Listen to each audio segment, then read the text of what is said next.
Hi, Phil Aston here from Now Spinning Magazine with another album review. And this time, this is one I've been looking forward to for a while, and it is Whitesnake Restless Heart. Now, I know a lot of you seem to like it when I go back and tell you what it was like at the time, as well as the album review itself. And I thought I'd do that because I think this is important for this specific album. This is the 1997 original, as it still is in many ways. 1997, classic rock, which is what it had become known as, was kind of lost. We'd seen rock music kind of be pushed to one side when punk arrived in 1977. But there were so many people invested in long hair, and so many of these bands still had very young fans, still teenagers, that it was only going to be a matter of months before the new wave of British heavy metal came rising and galloping to the forefront, and which took on the best of punk angst and attitude and created a whole new wealth of rock bands and experiences for fans of loud guitar music. In the early 90s, when grunge arrived, it was very, very different. Rock music had become a bit tired and also was all looking very much the same. And Whitesnake were part of that hair metal thing towards the end of their specific reign at that time. And many of the bands were all being churned out like, from a factory, really. So when grunge arrived, it really did sweep a lot of it out of the way. And this is before the internet. Now, this is important because I used to go to rock pubs and, I read Kerrang every week and Metal Hammer. And all of a sudden they themselves were wondering how they were going to survive this onslaught of change. So they started to pivot in a different direction, alienating a lot of their original readers. And of course, a lot of rock pubs started to close down, a lot of bands started to disappear, lost their contracts and stuff. And a lot of the big bands didn't know what to do. So we had Kiss doing a grunge album, Def Leppard doing Slang. No one quite knew what to do. I remember seeing Glenn Hughes on Headbangers Ball saying rock was dead as he tried to pivot in a different direction. It was just like people just jumping out of a plane losing power on all its engines, really. And as I say, there's no internet, so there was only Tommy Vance, and I know now that in the 90s there was tons of music. There was Opeth, there was Dream Theater, Fate's Warning, Threshold. There was tons of bands which I now love. But then, how the hell did you discover all of this? If your mates didn't buy it and it wasn't on the radio, there's no internet. It was just a desert of nu metal and rap, really. So, when I heard through the grapevine, it could have been Q magazine, which is probably one of the few magazines I bought as all the music papers started to crumble as well, that David Coverdale was going to release, I think it was put across as a solo album. And I was really excited about that because, I love David's solo albums, and I thought just the fact that David Coverdale, one of my favourite vocalists, was going to re-emerge. Now, the fact it eventually appeared as David Coverdale and Whitesnake shows that the record label was nervous that David Coverdale, the name on its own, wouldn't be enough to shift the units. We've seen this before with Tony Iommi trying to do a solo album, and it again turned into a Sabbath album. It was only him, Ian Anderson, Jethro Tull. Record labels get nervous. In fact, record labels are always nervous. So they'll go for the easiest option, and calling it Whitesnake would seem the best thing to do. I think it's interesting because I don't know whether David really saw this as a Whitesnake album or whether he saw it as a chance for him to re-emerge. And I've deliberately not read any of the history and the stats on this. I'm just going at it from my own perspective. Now, I loved this album from the get-go. So what I'm reviewing here is the Remaster from 2021 and the remix. Now, what I liked about the original album was it was like a hybrid between Whitesnake and his solo albums. And it starts gently. There are female backing vocals on here. There's almost a Bob Seger-ish type thing in places. There are rock tracks, but it all blends in really well. And I think that Coverdale was also tuning into his Paul Rodgers influence. Not everywhere, but in certain places. There's a song on 1997 called Don't Turn Away. And I love the last part of that song. I love all the song, but there's a bit when he kind of, as I say when I describe Paul Rodgers, he lets go of the rail and just you can imagine him in the studio, closing his eyes and just singing the words as they bubble to the surface, as he loses himself in the emotion of the song and the feeling and where he is in his heart. And that song, for me, could go on for another 15 minutes. It's so moving. There are moments on this where Coverdale does exactly the same thing. And this is why it became such a favourite album. The remaster sounds great, but the original album didn't sound too bad either. So there's a bit more kind of space, a bit more frequency range, especially for Guy Pratt's bass playing, and also for the backing vocals. But that's more of that to come on the remix. But and it flows really well. And there are a couple of extra tracks on this as well. There is Anything You Want and Can't Stop Now. Both absolutely brilliant rock tracks. It makes you wonder, before you hear the remix, why these were left off. And I can only presume because it kind of, the way David thought then, was it kind of disjointed the flow of his vision of what the album was going to be. And these are not throwaway, half-finished tracks.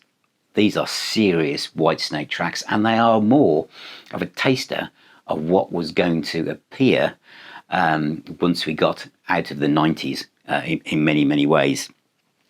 But I always felt that, lyrically, this was a great album. Of course, you've got the kind of, the emotional stuff that, that Coverdale's always done. But I always thought Restless Heart, which is one of my favourite Whitesnake tracks. I'm torn and tattered, shattered and worn. I've had enough trying to live my life in the eye of the storm. Every heartache leaves a scar on my face. Somebody reach out or throw me a line, get me out of this place. For rock fans, these are rock lyrics. This is the kind of music when you get in your car and you're driving to work and maybe you're not really wanting to go into the office and you just turn this up. And again, this is one of those songs where, once you get out of the last verse and chorus, Coverdale just lets rip, just his emotion, his ad-libbing, and he does this a lot, and it's just a great, great track. So then I'm going to go to the remix now, because this is the real deal. Because not only is it remixed, it is reordered. The songs, Coverdale's vision is obviously being completely now seen as he wants to see it now, looking back from 2021 to everything he's done since 1997 to how he wants to, put this album across. So not only is it remixed, it's being reordered. Now, some people will be thinking, whoa, is this sacrilege? It's not really. I grew up in the 70s, and if you bought a cassette and you bought a vinyl album, the order was hardly ever the same. As I've said before, Machine Head on the cassette was Highway Star, Smoke on the Water, Space Trucking. And the vinyl obviously was nothing like that. It's change, I grew up with prog. It's about progressive. And also with remixing. It's a bit like decorating your house and you use exactly the same paint, and the only thing you do differently is you move the position of the table lamp from the table. And if people come around, they don't even know you've done it. And I think some things that say remixed, they've just tweaked it just slightly to maybe bring up something that was half hidden anyway, and you go, can't really tell the difference. You can tell the difference with this remix. My God, can you tell the difference? And it is absolutely stunning. It is. And it makes more sense. On the original album, the title track, Restless Heart, was 3 tracks in after this gentle kind of flow into what came across as a solo album, to the title track. Not now. We open with Restless Heart. We open with huge drums and guitars. And also we have the talents of several people that weren't there before. And primarily Derek Sherrinan from Dream Theater, who supplies classic keyboard Hammond type sound, which just beefs out the music to such a degree. And also, I mentioned the backing vocals on the original mix and on the remaster, but on the remix, wow, they're just in your face. And these are great female vocals, and it just really, really works. Gosh, honestly, I love Restless Heart. And now, what I was saying about driving in the car, expect to go 20 miles an hour faster. That's all I can say. And then You're So Fine is next, and Can't Go On, and Crying. Of course, Crying has that a bit like Still of the Night, with the kind of violin guitar bit. So it's that kind of thing, but it sounds epic here. It sounded good anyway, but I think it's like listening to a brand new Whitesnake album. It's if it really is. David, you've done a fantastic job here. You and your vision and your passion for rock music is just 10 out of 10. It really is. And what I like about the remix and the reordering of the songs is it makes more sense. We rock, we've got the passion, we've got the angst of human emotion, and then we drop down. We drop down to the songs that work well in that position, or in All in the Name of Love and Your Precious Love. The backing vocals on this, I just love female backing vocals on a lot of things. I am a huge Bob Seger fan. This isn't Bob Seger, it's Whitesnake, but he brings in that element, and it just, there's so much going on, but it just sounds absolutely so powerful. It really does. And the two songs that were extras on the remaster, which I said were Anything You Want and Can't Stop Now, and now in the middle of the new remix, where they make perfect sense. And my God, do these songs rock. This is classic. This is classic Whitesnake. And David sings his socks off. I know a lot of people, and sometimes I'm one of them, you almost want David to kind of mellow out a bit, as he goes through life, and you think, but because he's the way his voice, and I know sometimes live he's kind of struggled. I mean, who wouldn't? He's singing his balls off, and he's always done that. And I think David loves to rock. I saw David Coverdale for the first time in my life. I was 15, Deep Purple on the Burn tour, and I've been a fan ever since. And so I'll forgive him anything, because I just know he has the passion. And for us fans, slightly younger, coming up behind him, it's a great inspiration to know that, there he is now with two brand new knees, and he's still got flowing hair, that he's still carrying that torch, and he's not mellowing out, and he's going into the light, and he's going in with attitude, the same attitude and the same passion he had when he first started. So I'll forgive him anything, because what he's done on this record is just absolutely superb. It really is. One More Trouble Blues, Stay With Me, of course, is the only cover, which is really, really good. He sings as if his life depends on it. It really does. And life is emotion, isn't it? Life is about human emotions, the people we meet and how we interact with them. And David keeps to that template, but he does it so, so well. And then we have a complete surprise called Theme for an Imaginary Drum Solo. This is an outtake that's only on the remix. And this is like Belgian Tom's hat trick from the Trouble album on steroids. There's actually no drum solo in it, but Danny Carmassi's going from Montrose, great band, going absolutely ballistic, with Adrian Vandenberg, doing the guitar, and it's an instrumental, and it's fantastic. And you think, if they'd put that on the original album, but of course the original album was more solo album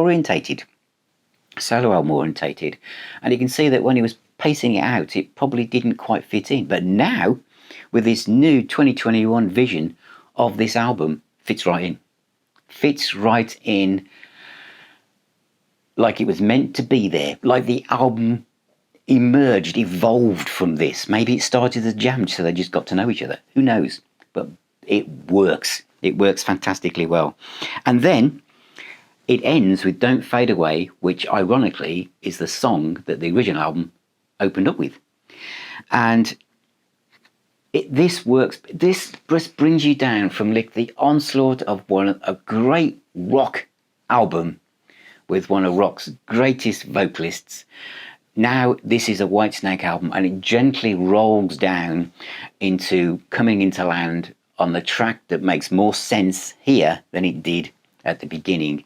And there's one more track which is an unplugged version of Can't Go On, which is track 3 on the remix. And that again just bookends this experience. You know, it really, really does.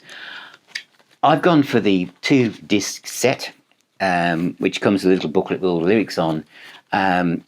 This is fine for me. If you've gone for the big box set, great. It's got a load more stuff in it. So does the remix replace the remaster so you wouldn't play it again? No, because they're both valid. I played them both before doing this video, and it was like putting on 2 separate albums.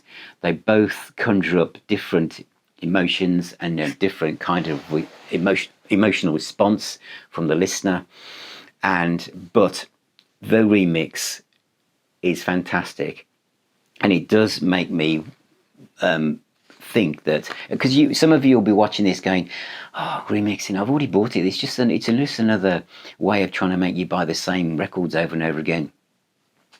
Sometimes I think it is, because sometimes you'll think, you know, it's like Emperor's New Clothes. You can't really tell the difference. You can tell the difference on this. You can tell the difference on this, and you know, the keyboards from Derek, and the sheer size of the soundstage here, and Coverdale's never sound better. This now, whereas I've always seen it as a bit of a David Coverdale solo album, is now one of the best Whitesnake albums in my Whitesnake collection. So it's recommended, can you tell? So thank you very much for watching. I really appreciate it. Please subscribe if you haven't already, and you know, look at the website, look at the social media channels, and thank you so much for supporting me and for all your comments. And I always do my best to try and get back to all of you, and I shall see you on my next video.